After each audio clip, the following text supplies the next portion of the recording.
morning. You're listening to Central Wisconsin's 24-hour information station, AM 1320 WFHR. It's time now for the Morning Magazine, brought to you by Comfort Air Heating, Cooling, Plumbing.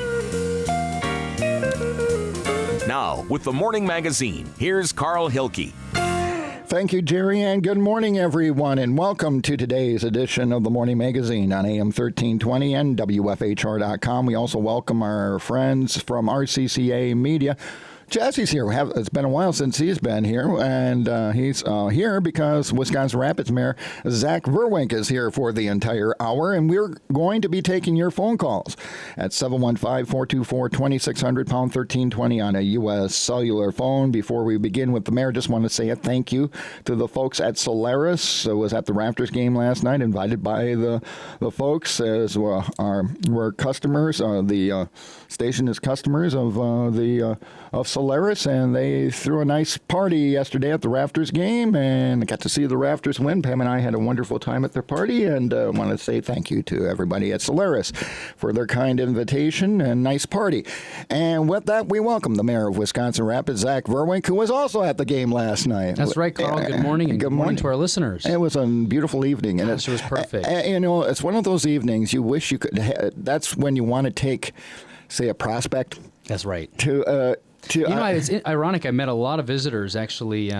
Former Mayor Jerry Bach actually came up to me and introduced me to some visitors. I saw him walking around. I couldn't get down to him. At the field years and years ago. They were, I don't know if they're living in the South, I believe, if I remember correctly.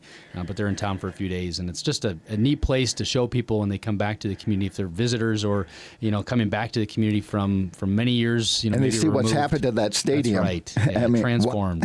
Transformed is a minor statement. Mm-hmm. That's right. And we got a Raptors win last night. Yeah, and they're playing great ball. 5 out of 7. Hey, we're in the playoff. Like I said, let's do it. Not make it just an all-star year. Let's make it a playoff year. That would be nice. But notice too today. We don't often talk about this, but the airport is a value to our area. That's right. And notice this morning from the sounds of the flights over that the airport is busy today.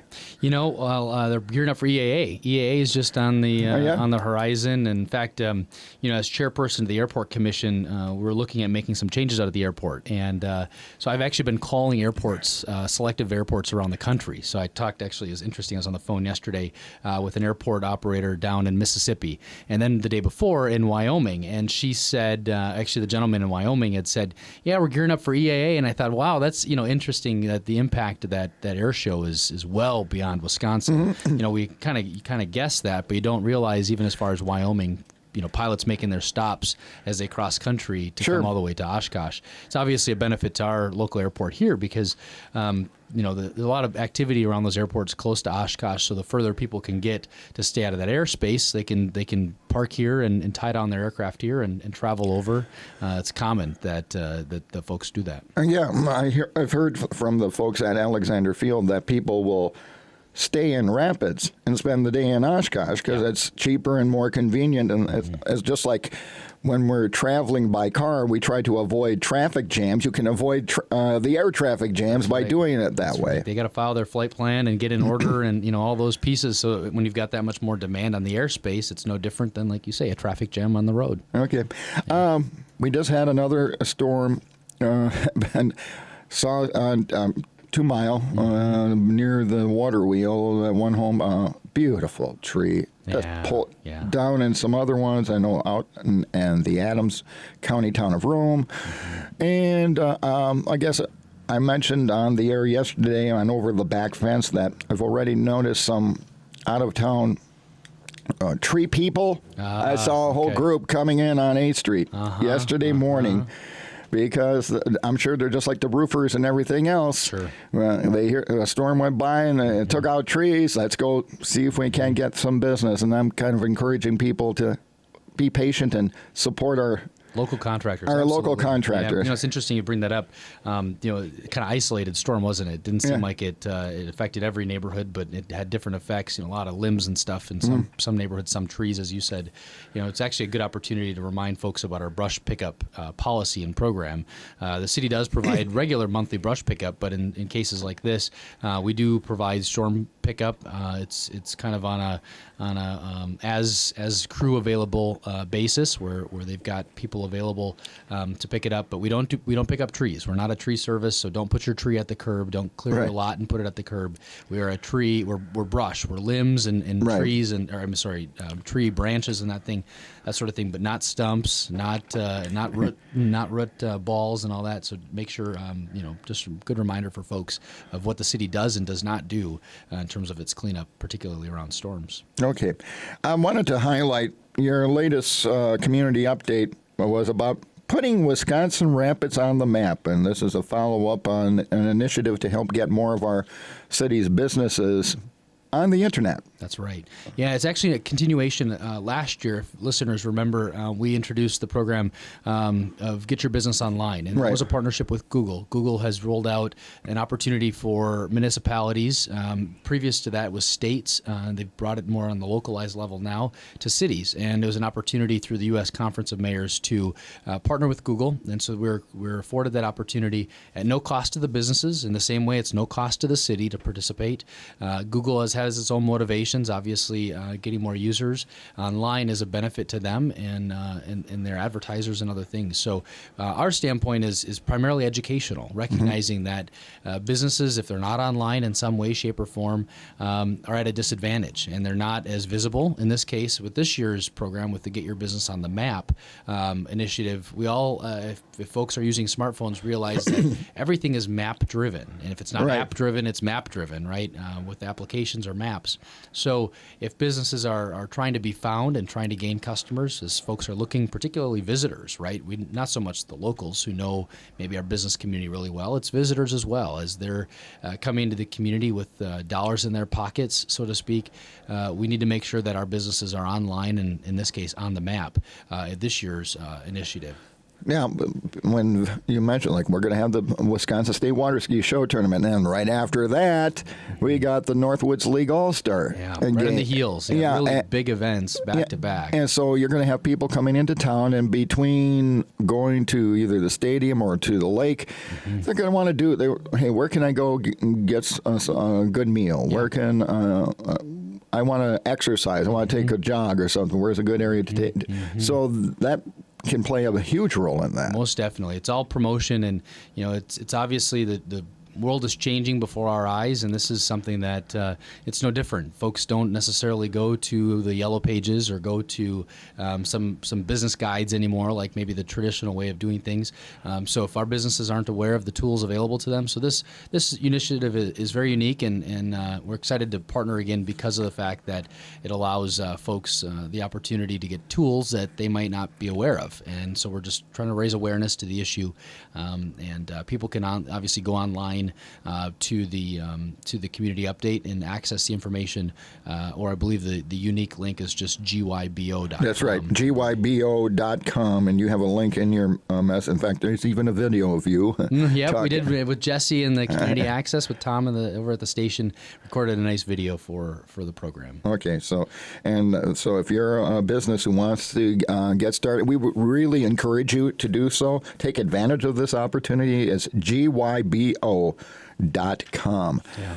The governor signed the budget and then left town. Yeah. To run for another. Waukesha, to right? run for went to Waukesha. To run for another office. And then announced that he wants a new job. Only in politics could you do this. If an employee was doing this to an employer, they'd be out the door. That's interesting you bring that up, Carl. That's an interesting comment. Yeah, I know. Just a weird observation, you know. If I said, oh, by the way, see here for broadcasting, I'm planning on trying to get this job at BBM in Chicago. I'll be over there every once in a while. You won't see me. You know how far that would go. Yeah, unique, isn't it? Yeah, so it's in the political life is very interesting. But even Representative Scott Krug, Republican, was one of 11 Republicans that voted against the budget. Yeah. His criticism on my program was that when he first saw it, he says this wasn't so much a budget as it was a campaign document. Your thoughts, now that it's been signed into law, have you heard how it's going to affect the city and city taxpayers? Well, we watched it very closely, and to some respects, it was good that it was drawn out. It went 2 weeks longer than it should have, or what the governor. Well, right, July 1st. It was nearly 2 weeks after the deadline, obviously for the budget. In that respect, so for us, it allowed us to kind of watch it closely. But in the same respect, there were so many provisions thrown in the 99 garbage stuff that has nothing to do with the motions budget. Exactly, and that is I, as a city leader, and many city leaders across the state and counties, even in the same respect, that really were nervous about the fact that there were so many provisions thrown in there, and to what extent they had an effect on local municipalities. So, it was interesting, and the governor issued 140 vetoes, many of which touched a lot of those motions. There were some strange things from railroad trespassing, which allowing payday lenders to provide finance, insurance, and it's just come on. So that's far-reaching and obviously impacts on local control and the ability for cities to operate on a standard that they wish to see. And when the state preempts those things, so in many respects, I agree with Scott Krug, because there were too many items in there that resembled campaign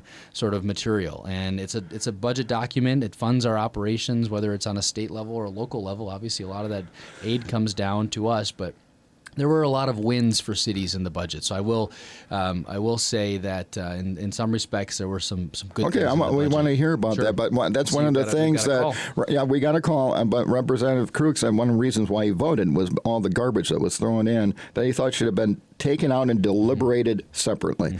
But let's get to our first caller. Good morning. You're on the Morning Magazine with Mayor Vruwink.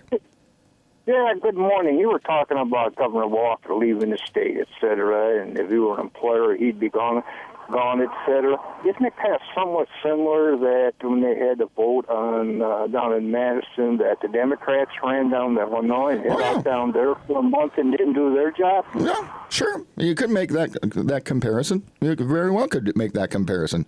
I was highly critical of that. And I have one other question for the mayor. Sure. I'd like to know what the policy is here, because the police department does work for the mayor, on illegal immigrants if they're arrested. Are they detained for being an illegal immigrant, or are they just merely let go? And I'll hang up and listen for the response. Fair question.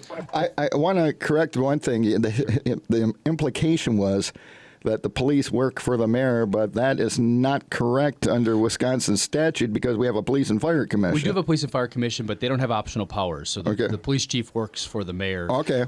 So there is some, we don't have to get into that full delineation, but the caller is, obviously there's some clarification that needs to be made in that position.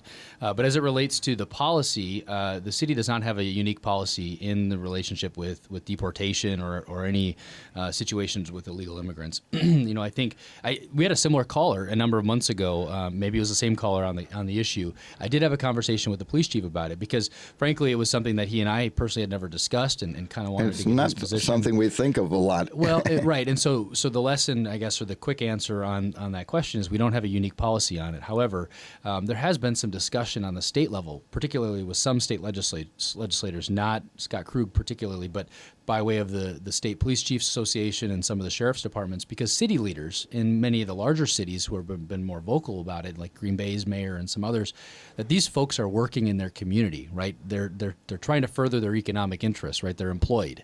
And how do they get to work if they don't have any documented driver's license or anything like that? So I know it's a big issue, and we're not going to solve it on this radio show or really even need to discuss it too deeply.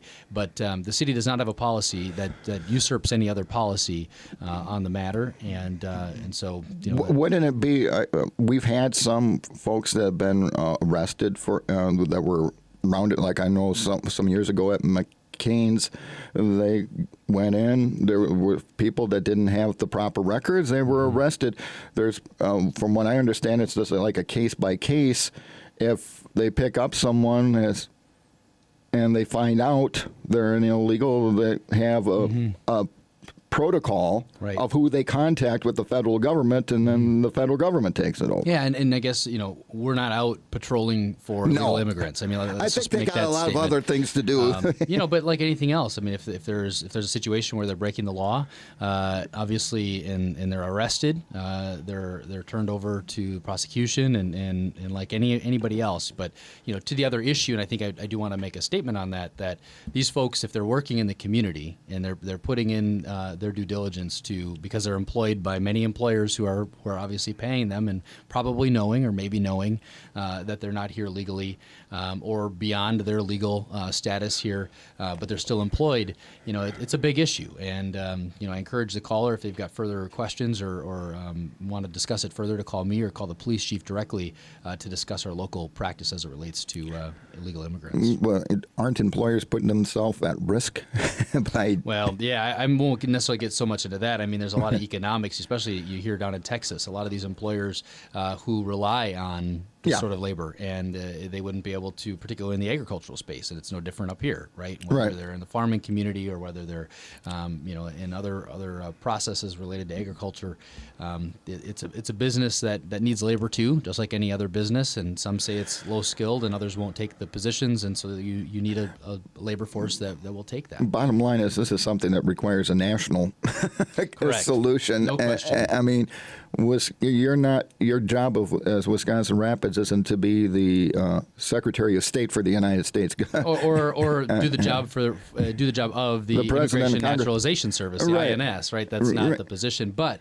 You bring up a good point. The consequences of not having documented driver's licensing, if that issue wants to be debated, or not having a national immigration policy, these political leaders punting on these issues leave all of us to live with the consequences. And it puts all of these communities, the thousands and thousands of municipalities across the country in a really difficult position. Let's talk about something that might be putting local community. You wanted to talk about some of the, and by the way, folks, the phone lines are open at 424-2600, pound 1320 on a U.S. cellular phone if you want to talk to Mayor Vruwink. But one of the issues that was of contention with folks like Representative Krug with the budget is transportation. And the fact is, borrowing, and then it seems that the borrowing and most of the money is going to where the votes, most legislative seats are, and that's your urban areas. And we have needs here in central Wisconsin and the like. That was particularly interesting to watch because obviously it was widely reported that there was some infighting within with the Republican Party on this issue of transportation. Well, it's rural against urban. That's right. And, the issue at hand is how do you fund what needs to be funded to maintain and to replace and then to invest in new construction with our transportation system. And it's not just roads, it's also alternative modes of transportation. As somebody who believes very strongly in choice of how people commute and choose to transport themselves, whether it's owning the traditional car and being kind of independent or alternative modes to that, shared ride services, bus services, obviously we don't have to get into the commuter rail line that was proposed, but the issue at hand is there was never a debate about how to fund. It was a matter of how to raise revenue, right? That's the issue at hand, is you don't have enough revenues to meet the demands that we've committed ourselves to. Well, the DOT secretary put in, he had a plan, and without even being told, it was blowing up. Right. And the governor's own transportation secretary, right, had issued a plan to raise revenues. And the governor said, forget it. Hundreds of millions of dollars. And the governor said, nope, we're gonna punt, we're gonna bond, we're gonna kick the can, and not deal with the real issue at hand. And that's obviously making good on a campaign promise of not raising any taxes or raising fees, and taxes was obviously the big pledge and promise. And it's interesting to watch how the governing process unfolds when you make certain campaign promises, because some things are really, really difficult or impossible. But the problems don't go away.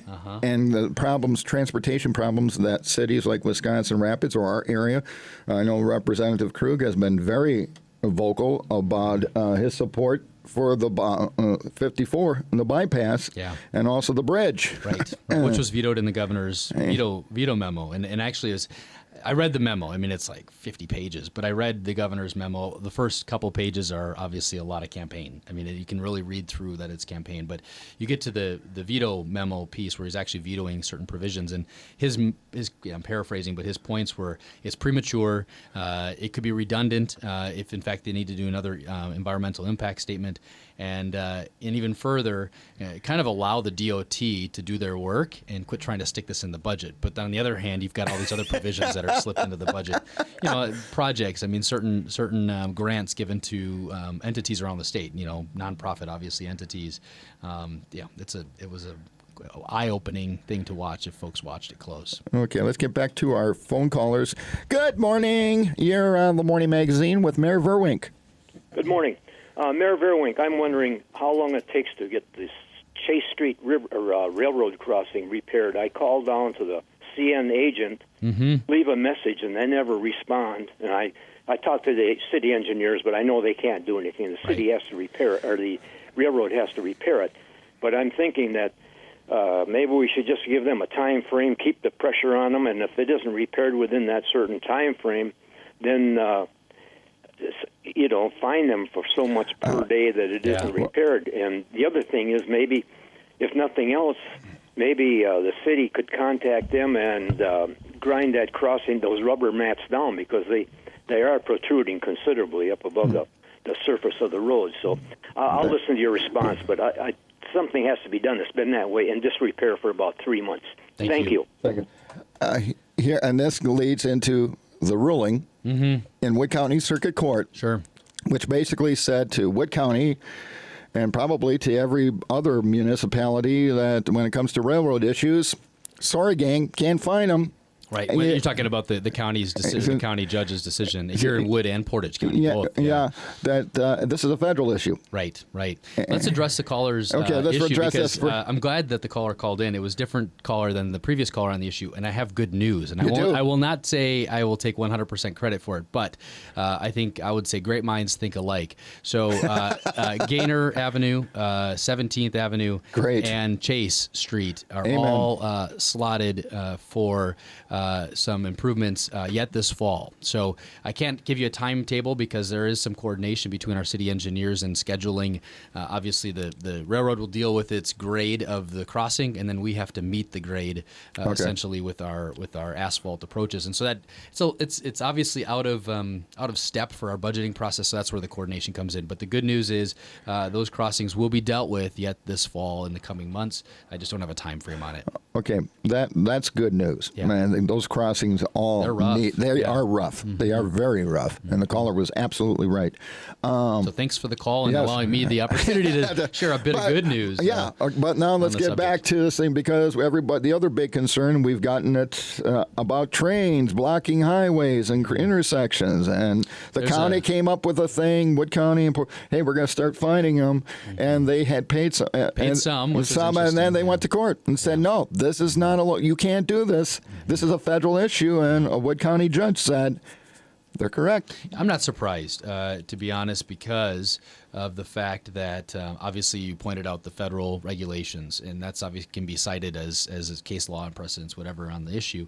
But the railroad has said, we'll probably pay. In fact, when they were in Wisconsin Rapids, this was probably 2 years ago on the issue of blocked crossings, when the county when the issue, maybe one of the first times in the recent period of time, I should say, that this issue came up.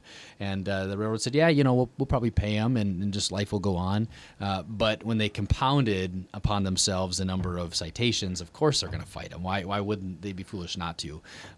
So that's a sticky situation for all of us. There is a reporter out of Stevens Point that I spoke with on Monday about the issue, that she's reporting on some of the concerns related to block crossings and an element of emergency response. We've talked about that on your show a lot. Sure. We don't have to talk much about it, but I don't know necessarily what the angle of the story is, other than she's writing the story probably for the Sunday newspaper, would be my guess, because it's a Stevens Point, Rapids, Marshfield subject, and they're all in light of probably the judge's ruling on the citations. Yeah, but the bottom line, they're saying if you want changes, because the railroad is part of comes under the federal regulation, transportation regulations for highway administration. Yeah. So and sorry, local governments, local counties.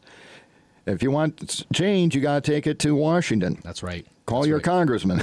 And we know how things work in Washington, right? We've heard a lot about, even in the governor's address, about how things don't work in Washington. So. But then you get to that safety stuff, and you're going, what can we do? Yeah.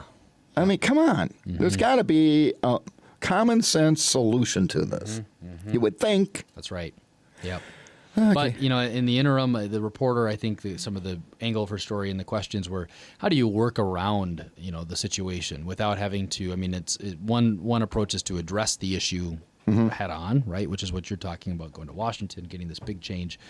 The alternative is, how do we work around it? Well, that's my question. That's my common sense. I want our caller who I just punched up and put on the line to hold on. I got to pay some bills, and then we'll be right back to you. You'll be the first caller coming out of the break. You're listening to The Morning Magazine on AM 1320 and WFHR.com. Good morning, and welcome back to The Morning Magazine, presented by Comfort Air Heating, Cooling, Plumbing. It's time for part 2. Once again, here's Carl Hilke. Thank you, Jerry, and welcome back, everybody, to today's show on AM 1320 and WFHR.com. It's that time of the month when Wisconsin Rapids Mayor Zach Vruwink is here for the entire hour, and we invite your phone calls and participation at 715-424-2600, pound 1320 on a U.S. cellular phone. With that, we'll get right back to the phones, Your Honor, and good morning. Welcome to the Morning Magazine, and you're on the air with Mayor Vruwink. Good morning. You're not the first one that ever put me on hold.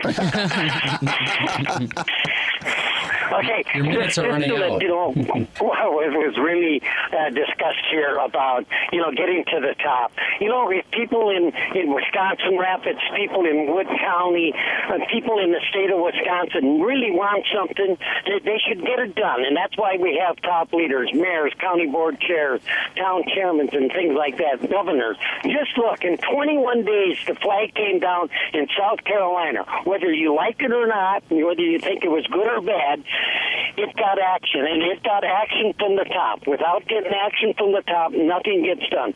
That's why people in leadership, you have to get together collectively, whether it's groundwater and pollution or 4th of July fireworks and stuff like that. You got to go right to the top. And I think this is a good example. If the county really is concerned about their citizens being held up, do we have to wait until there's somebody dies waiting for a train? Yeah, we should be getting on that right now and going right to the top, to the governor, and then from there to the national level. That's right. I agree. Yeah. And telling the story. One thing we've been doing, it's a good point. We've taken it upon ourselves to start collecting data, right? You only can tell a story without, somebody questioning, well, give me the facts, right? Well, okay, we're going to give you the facts. We're going to tell you the extent that the crossings are blocked so we can actually build our case. And that's something that we've done early on when some of the really extended blockages have happened in the city. But you're right. It happened. Yeah. It needs to happen in a broad base. And, everybody's got to be united in this front. Otherwise, you're really not going to get anywhere. It's not just governmental leaders, but our business community. That's right. Yeah, that's right. We got to get behind this, and it's. You look at the recent Supreme Court decision and how long those things took because there was so much politics involved. Mm-hmm. And there's really no politics involved in trains holding people up for 5-6 hours.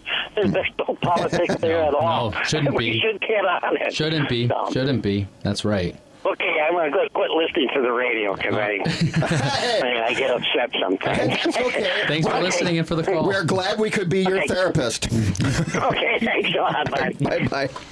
Okay, 424-2600, pound 1320 on a U.S. cellular phone. If you want to vent about something frustrating you with the city hall, that's what the mayor is here for. As long as you're respectful, you can vent. I don't have any problems with that. It's when people get rude and make, just Carl, you are a jack of all trades, therapist, you're a radio show host. I didn't realize you're multi-talented. Right. They can create my own app. I think so. Good morning. You're on the air with the mayor. Good morning. Good morning. I just have a question that we've sort of peripherally discussed with the mayor regarding recycling. Are there no rules on that? I crush my cans so they don't, and milk cartons so they don't take up as much space, but I know my kids aren't supposed to in their municipalities, and I don't know if some of those things have changed, and if there could be a one-sheet deal of what the current parameters are on that kind of thing or not? Sure, good question. So to date, there haven't been any changes to the recycling program, but I agree with you that in light of a lot of conversation and maybe standards that do exist in other municipalities, there's been some confusion. Our Public Works Superintendent has done some informational videos. They've been running on public access. Pretty much the same standards. Separation is really the only expectation. Obviously, if you do reduce the mass, the size of the containers and things, that's a good thing, I would say, because it takes up less room in the truck when it's being collected. So, and obviously you can store more at the curb when you do that, and that's something I do personally. But in terms of programs here to date, there haven't been any substantial changes to our recycling program in the city. What's the and this gets into a large. Thank you, ma'am, for bringing up the fact that there are differences among municipalities. Right. Is there a state standard on what the minimum is, or maybe is that something that needs to, or it's just basically, hey, recycle and figure out how you want to do it? Well, it's very much up to local control, and this is a situation where it may be we talk about and preach about how great local control is, but this is a situation where in light of the state budget, in fact, I got the number in front of me, $4 million cut to the recycling program, the grant program in the first year of the state budget. So to ask if there's a state standard, absolutely not. In fact, the state has gone backwards and said that we probably shouldn't fund recycling programs on the local level, and so we're going to fund $4 million less this next biennium.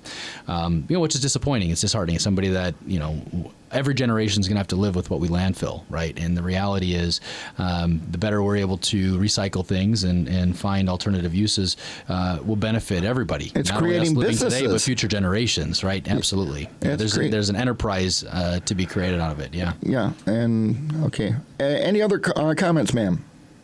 No, I think that covers it, and we'll just keep recycling. Any specific questions, contact the City Garage directly if you have a real specific question. But at this point, hopefully that answers your question, that there haven't been any substantial changes or any really notable changes to mention. Procedures. Okay. Thank you much. Thank you. Yeah, you go back to today's. Well, I remember when recycling first started, and the debate was, well, why do we have to do this? And no one's going to recycle. And then all of a sudden, people found out, boy, there's money to be made in this. That's right. A lot of the solid waste companies have realized that there is value. Maybe as a preview for our listeners, if you've seen our recycling truck drive around town, which probably we all have on our every other week route pickup, that truck is nearing, or if not beyond, its useful life. So it's on the docket to be replaced.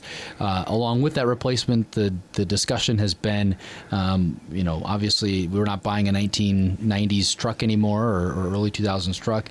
We're buying something built for today and today's climate and environment. So there will be changes to our program, whether or not we move to a single stream collection. Today, obviously, you keep your paper separate because that gets bundled and used locally here in the core making process at Corenso. But the question is to what extent there will be changes. So that's coming. I can't give a timeline on it because politics are involved. There are obviously policy changes and things which take their own sort of pace. Should we use that as an opportunity to look at our whole garbage handling system? Mm-hmm. I mean, now there comes the recycling. Yeah. And then the garbage. Mm-hmm. Can we do it with one vehicle that has a compartment for the garbage and the recyclables. There's a lot of options. I'll tell you, we've got every flavor imaginable in products on the market. Some have had the city's ear and have been here with their trucks and trying to demo their products and all that sort of thing. But we haven't really put together our expectations of what we want to do first, and that's actually part of the process that has to take hold yet. Is to it's not about just buying a new truck. That's the solution. The process though, or what do we want to enhance, or what do we want to make better, and there's a lot to be had in the space of recycling. We're going to take our final break, but the phone lines are still open at 424-2600 pound 1320 on a U.S. cellular phone. For those of you who want to talk on Over the Back Fence, please wait and allow the folks who want to talk to the mayor access to the phone lines. 424-2600 pound 1320 on a U.S. cellular phone. We'll get our next caller on the air with Wisconsin Rapids Mayor Zach Vruwink here on the Morning Magazine. Welcome back to the Morning Magazine.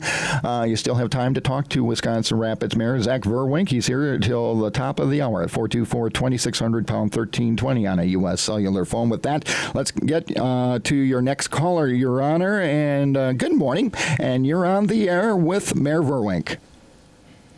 Hello. Hi. Hi, you're on the air, buddy. Hi, Zach.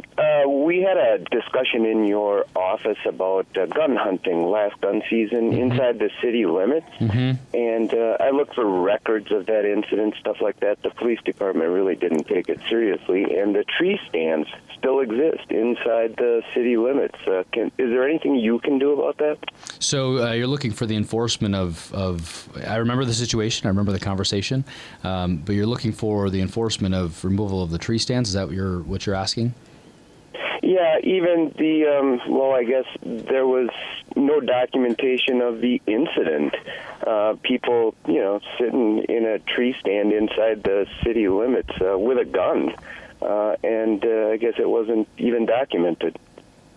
So you're wondering if to what extent there was a police report on the incident? I guess what documentation are you asking about? Well, I don't know. It appears to be some kind of a whitewash kind of situation, and they didn't take it seriously. The deer stand still exists inside the city limits on the east side of the city. Sure. And did you have the conversation with the police chief on the subject? I tried Kurt several times, left several messages. He did not get back to me. Joel Fluellen I just recently talked to, and he said he can't find a record of the incident. Oh, okay.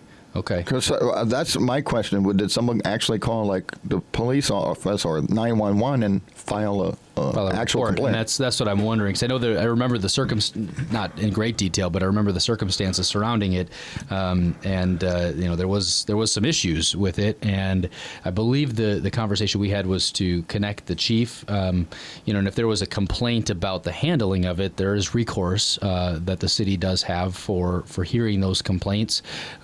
Contacting me, initially is always welcome, as you did, and then Police and Fire Commission is another mode to air that circumstance and that issue as well. Well, is there anything that you can do to expedite this? Kurt at that time never returned any calls, and like I said, the tree stands are still sitting there. Sure. Well, if you can get me your contact information again, I will be sure to get the chief to get in touch with you, and then to have a discussion about obviously the tree stands. And I'm not sure the extent that he would have jurisdiction about having them removed. That could be code enforcement or ordinance control if it's a violation. But as far as the handling of it in terms of the police department, that's something that the chief would be involved in. I see. I'll give your office a call then. Great. Thanks for the call. Thank you for your call.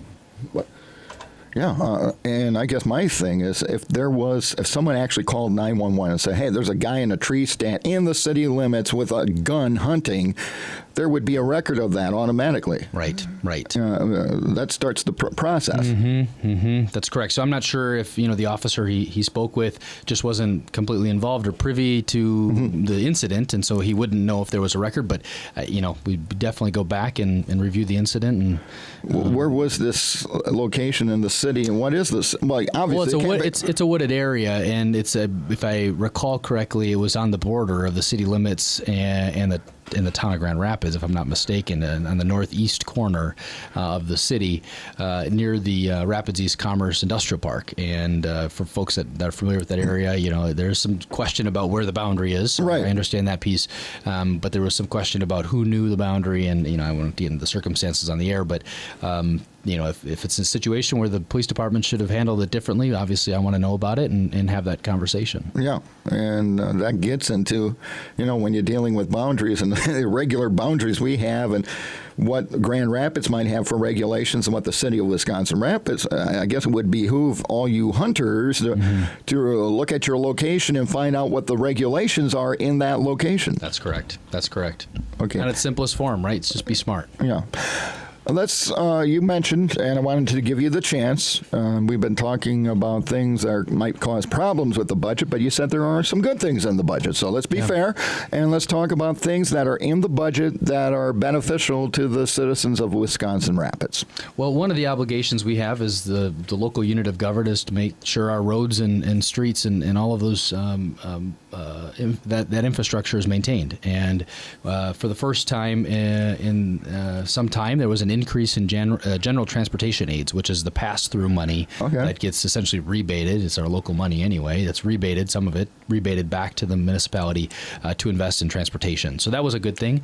Not a lot, but we've used to say in this situation that no decrease was our increase. That was our good news, but there was actually an increase in this budget. There were some other areas where, that was primarily, there were no cuts to shared revenue. Again, no decrease was our increase if it were in shared revenue, so nothing was affected there. So the good news with those two pieces is the fact that there's always some uncertainty, particularly in the last budget cycle when major changes were related to Act 10 and other things about what's going to happen to those employed, right? What's going to happen? What's the impact to who we employ and what we do for services? It's not just who we employ, but it's the outputs of those people and what we were able to perform. So that's the good news, is the fact that if I was sitting in the university system shoes, I'd be saying something different. But because I'm sitting in the local municipality shoes, I'm able to say that the budget was not as impactful as what it could have been. And in some cases, as in the case of transportation aids, it was a good thing. That pretty much covers what was good in the budget. And if you're expecting more, that's really the long and short of it. Okay. Well, but transportation issues, I guess my concern and the concern of Representative Krug, business leaders and the like, is the bypass, the extension of 50. Where are we in that now, given what the governor has done? Are we back to square one? Yeah, we are. No forward progress. So, it's allowing the DOT and the commission to be able to make up, some of their decisions as it relates to enumeration of that project. And that's what actually Krug has, Representative Krug and others in the region have lobbied hard for, the governor to call together the commission, which essentially enumerates or chooses some of these projects. It's highly political. Obviously, if the governor is got a promise not to raise any taxes as it relates to road aids or funding of the system, you can't greenlight any new projects, right? Nor can you maybe meet your basic needs of your infrastructure. But that's the thing. The problems don't go away. That's right. Just because you decide, well, we're going to borrow or, as you said, kick the can down the road. And to be fair to Governor Walker, we've been doing this with several governors. Yeah. Oh, yeah. It's been some things that are not unique. This has been one bipartisan thing they have done, is they've kicked the can down the road when it comes to transportation issues, Democrats and Republicans. The problem is us as taxpayers are going to pay more in the long run. That's the scary part. As somebody that I'm going to be paying taxes for hopefully for a long time yet, and I want to make sure that I get the best bang for my taxpayer dollar. And these approaches and strategies just aren't going to give us that long term, right? You're not going to just start erasing roads from the system. And if you don't do the maintenance that is needed to prolong their life, you're going to replace them sooner. It's going to cost you more in the long run. Or you're going to have accidents. People are going to be injured and killed. You might have bridges go down. Right. That's the gloom and doom side of it, but it's entirely possible. Well, it wasn't about a year or two ago, the Society of Engineers who deal with these type of issues said that it's not a question of if there is another bridge collapse like the one that happened in the Twin Cities a few years ago. It's a question of when. That's right. It's not about potholes. I mean, that's obviously the thing that we can easily all relate to, but it's the unknowns. It's the things that we are not aware of.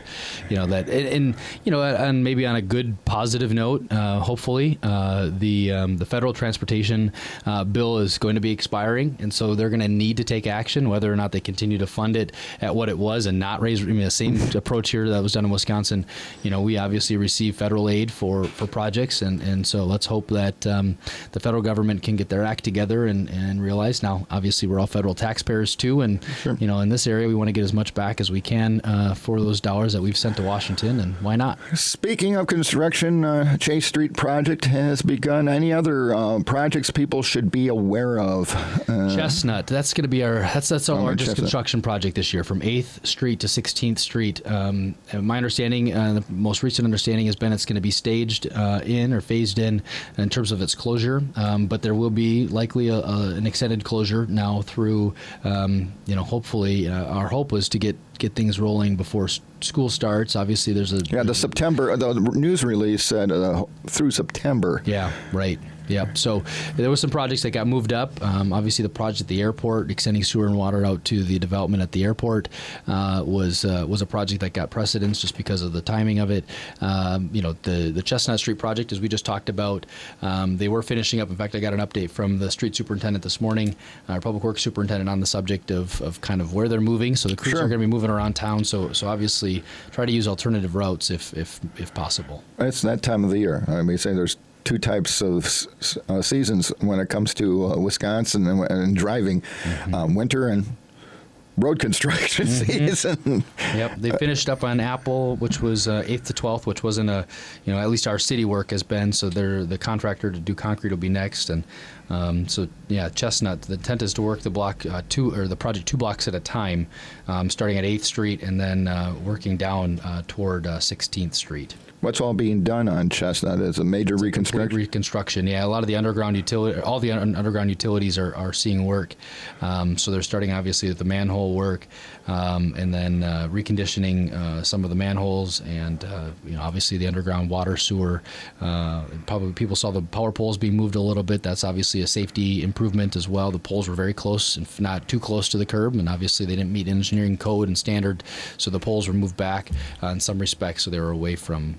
Again, safety enhancements in that area. Well, with a historic city like ourselves, that's one of the challenges in public works is when you have to upgrade an area that hasn't been upgraded in a long time. Yeah.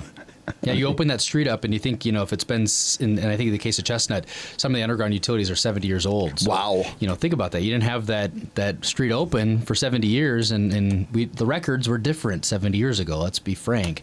And so you do run into things that take longer, but, one of the benefits of having, our own construction crew is the fact that we're able to work around those things. You don't have a contractor that's obviously going to bill you for every change order. Obviously we still have to pay for the cost of doing the work, but we're able to work through it, and I think that's a benefit. Yeah, the history those streets could tell. Yeah, that's right. Mm-hmm. Okay. Well, Your Honor, we're out of time, and I appreciate your time, and I want to thank the callers who called in this All right, morning. Carl, thank you. We'll talk to our listeners next month. Okay. Take care. Have a good month. All right, you too. Thanks. And that's going to do it for this edition of the Morning Magazine on AM 1320 and WFHR.com. As always, it's been...